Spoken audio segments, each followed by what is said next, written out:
Hi, welcome to the Coffee Chat Show here on Buzzing Pattaya, the show where we talk about things that are happening right here, right now, as well as general news, tips, information and advice. Now, today is a beautiful sunny day. I thought I'm going to come out, I'm going to have a walk around LK Metro, and I want to go and watch a bit of sport, have some food, and just generally relax in this wonderful part of Pattaya City. And I thought, what better place to come than to join this gentleman here, Darren. Darren, how you doing, buddy? I'm good, Trav. How are you, mate? Yeah, I'm very good, thank you. I'm here, I-Rovers. Now, if you don't know about I-Rovers and you like your sport, shame on you, because this is undoubtedly, I think quite unquestionably, the best sports bar in this area. Would you agree? I'd like to think so. Of course he agrees, see? Of course he does. Now, Dan, before we get into about I-Rovers, Sure. Just tell me a bit about yourself. I mean, how long have you been here in Pattaya? Came at the end of 2014, started 2015, so into my 7th year now. 7th year, Yeah. wow. And you're still enjoying it? Is it still the same as when you first came? Oh, it's a little different, mate. In what way? Well, obviously, the last 12 months has changed things, and I'm sure we're going to touch on that Yeah, we will, the interview. But up until that point, it was extremely exciting. Yeah. You know, and for me, it just continued everything that I thought it was before it came here. So it was a great place. Yeah. Still a great place, just a little different now. And I mean, what were you doing before you came to Pattaya? I worked in the the oil international gas.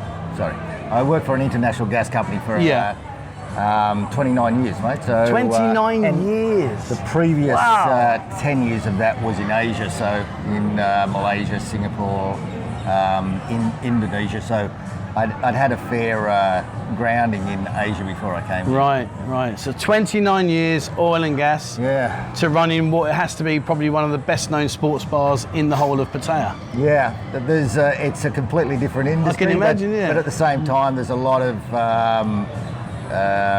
things which are parallel, like employees still your most valuable asset. Well, we'll talk about that as well. Sure. I mean, in terms of obviously coming here, I mean, there's one thing coming here to holiday. You know, many of us have done that, and you guys watching your backwards and forwards, etc., etc. I mean, coming here to live and is a big step. Coming here to live and actually run a business is an immense step. I mean, how did it compare to what your expectations were? Yeah, that's a good question. I've got him. Yes, we're only 2.5 minutes in, and I've got him already. Stumped already. No, mate. It's when you first come here, like probably yourself, it's an absolutely fascinating city. Oh, yeah. And you can't but help to get swept up in it all. But when you come here and you know you want to live here, firstly, you can't live a holiday lifestyle. Yeah. Following that up, when you're running a business, you can't live a holiday lifestyle Very completely. true. And I've seen so many people try and do that. Yeah. Over the 7 years, and it's fun for them for a little while, but they burn out pretty quick. Yeah, and I mean, as well, like we said about businesses here, I mean, if you were to run a restaurant, if you were to run a service provision, maybe you could get away with it. But I mean, you're a sports bar, restaurant and accommodation. I mean, you are literally in the very centre of LK Metro. So, absolutely. I mean, are you tempted to go out every now and then and go and let your hair down? And No, mate. See, during normal times, we're 24 hours. Yeah. So you've got to be, on the pulse, pretty much all those 24 hours. Yeah. And I mean, before you came here and you took over this business, and we're going to talk about that in a bit, I mean, were you into sport? Was sport a part of your life? Mate.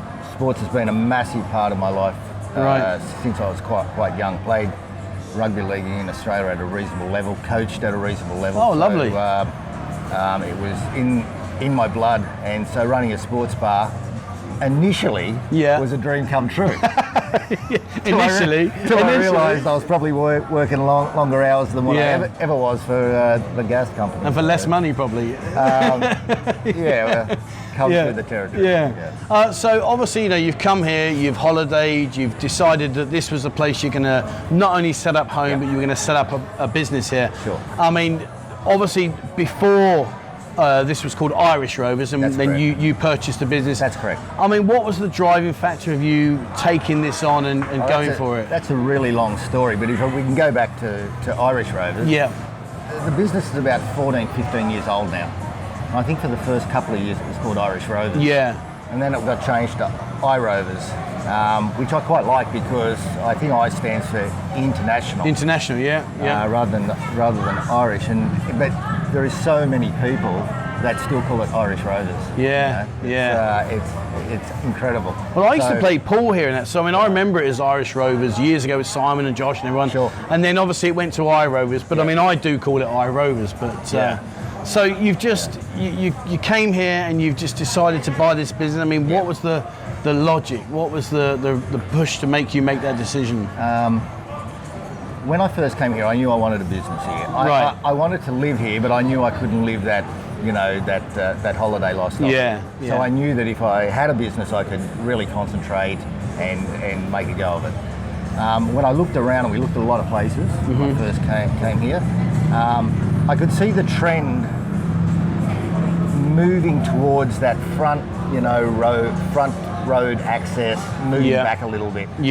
7 years ago, Soi OK Metro was pretty popular, but it wasn't as popular as other places. Sure. Now I believe, and I'm pretty sure that anybody who has a business around here would probably say it is the premier nightlife place in Pattaya now. Yeah, I agree. So I think that involvement was there. Everybody could see it. It was just a matter of time. And I think the COVID-19 situation has actually pushed that plan of the local government forward a little bit. Yeah, I mean, it's funny you should say that because I agree with you. I mean, LK Metro, for me, is the go-to place now. Years ago, yes, it was Walking Street, Soi 6. Sure. They were the places where you went. Soi 6 for your fun, Walking Street for the, wow, look at this is amazing. And LK Metro, well, I think back in the day was more of an expats sort of association. Sure. You come here, I mean, I'd play pool here, you'd go across the road, you'd go and see your friend down the road, but now it's completely changed. Yes. You mentioned earlier about COVID and about the impact that it's had. I mean, with that impact that it has had, do you really think that Walking Street now will not be the same as it used to be? Do you think they are going to carry out these threats that they've been threatening now for years? I've got to be a little careful, and I need to respect the people that still have a business there, and I believe there is still life in Walking Street. Yeah. What I'm concerned about is the local government's plans, and all I can say is I'm happy I have a business here. Yeah. Well, I think I'll say it for you. I think Walking Street is going to change. I really do. I think that there's going to be some dramatic changes. I think, sadly, there will be a lot of businesses that will be perhaps forced to close, or they'll be starved so much that they decide to close. And I think that Walking Street will change. But having said that, although that may be perceived as a negative for the business owners, I do believe that there's ample room over here for other businesses to open up and to expand this particular part of the area to make it the go-to place, the complete go-to place. And I must say, it's not just Soi OK Metro. I mean, this is probably the hub. It's the Soi Buakhao area is a very popular growing area too. And there's some other soys just off that are probably in their early development right now, but you can see that in 5-10 year time. Yeah, well, Soi Boomerang, Absolutely, that's a perfect example. Yeah, I mean, that's grown from being like nothing to suddenly I think there's about 10 bars in there. Absolutely. It's like, I walked past it the other day and I thought, have I just been in a time warp? Like, where have all these just come from? Yes. And I think, as you said, these areas will develop, they will grow. If and when that happens, how do you see that having the impact on I-Rovers here? I mean, how do you see that benefiting you? It's always been my belief that we're in the right place. Okay. I think going forward, again, what we've been talking about further reinforces my view that I-Rovers is only going to get bigger and better. I honestly believe that, and a lot of people have said, why are you still there after 12 months of COVID trading, which is really, let's face it, it's absolutely decimated Pattaya. Yeah, I agree. Anyone who's still operating a business here is breaking even at best. If they're doing better than that, give me a call and tell me how you're doing it. Give them a ring, come on. Yeah, but it's absolutely decimated. However, what keeps me going is the fact that I know Pattaya is pretty special. And I know this area has got a hell of a lot of untapped potential still. So going forward, I'm still very, very confident that it's going to be the right place, and I-Rovers is going to be is going to ride on the coattails of that success in that area, in this area. Yeah, I mean, I agree with you there. I think definitely, okay, we're in probably the lowest of the lowest points of our entire existence here.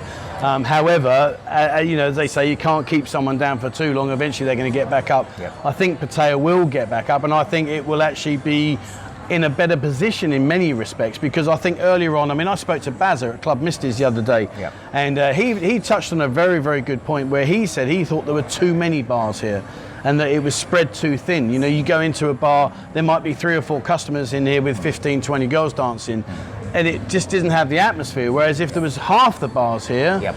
there would be 20, 30 people in that same bar looking at those same 15 girls dancing, and the atmosphere would be better. It's probably one of the very few positive aspects that's come out of this. Yeah. I think, you know, there are changes. I mean, in terms of the current situation, in your vision forward, I mean, obviously as a businessman here, yep. you've got to be looking ahead. You've got to be thinking to yourself, right, what's going to happen? When's the timings? What are the implications of what are happening? When do you think the time will come where we won't have 2-week quarantine and people can get on the airplane and come here? I've got him twice now. I've done him twice. I'm on the form today. Early in this piece, I was all about predictions. Yeah. I've stopped predicting now. But what I will say is you need to continue to keep optimistic about this. Sure. Obviously, we're right at the start right now of the vaccine rollouts. Yes. You know, most of the countries like the UK are well ahead of most countries. Yeah. You guys started off first, so they're going very well. And I'm talking to customers on a daily basis, and general public are now getting it. Right. Take a country like Australia, they're starting it, you know, this week. They're going to take a little bit longer, although less people to vaccinate. So you think the general thinking would be, once a vaccinated tourist can show, you know, identification, I'd like to understand the reasoning why Thailand would not allow them to travel. Absolutely, yeah. I totally agree. I mean, I get comments all the time on our channel here. The interaction we get is fantastic, and the biggest talking point that I always get back in the comments is, take the 2 weeks away, I'm here tomorrow. Nobody's coming for 2 weeks, unless they're coming for 3 months plus. Yeah, that 2-week quarantine, take it away, I'm here tomorrow. And I think, like you say, once you can show, I've had the vaccines, you know, I'm done my part, do they really need to do 2 weeks quarantine? It's a really good question, and it's one that I have had many a discussion with a customer over a beer. But the general consensus is, tourism equates to about 1/5 or 20% of the Thailand GDP. I personally think it's much more. I think it's much deeper than just the tourist dollar. I take, for example, our staff. Nobody's buying motorbikes anymore. We're not buying sheets and pillows and doonas and furniture. So it's cutting right through manufacturing. Our electricity bill's like 1/5 of what it was. Because nobody's in the rooms. So, power stations are running on low load, they're not getting maintenance. This is cutting right through manufacturing. So I believe the Thai government is feeling it, and I believe I hope they have the incentive to identify that vaccinated tourists are a great way to get things going again. I think one of the things that talking about what you just discussed there, is I agree with you that the tourism GDP is a lot more, because it's like if you worked in Bangkok, for instance, chances are you're not working in this environment. So you're probably working in an office, international trading, whatever you're doing, you're working in a big high-rise block. And if I said to you, okay, Darren, so you're going to work from home, so no BTS then? Really? I don't have to sit on the BTS? I don't have to sit in the traffic? Oh, okay, go on then. So that hasn't really, in my opinion, and maybe I'm wrong, guys, but in my opinion, that hasn't had a very big impact, other than being positive, that you can work from home. Absolutely. Now come to here, come to Phuket, come to these really tourist-orientated destinations and look around. this is where the pain is. You know, the pain isn't in Bangkok, it isn't in Chiang Mai, it isn't in these areas, it's here in these tourist areas. Absolutely. And I think once they can address that and acknowledge it, more than just say, oh, well, we're okay because you only equate to X amount of % of our total profit. I think once they can address that, like you say, you know, the Thai people, they're very resilient. You know, the one thing I find really remarkable about Thai people is they just get on with it. It's amazing.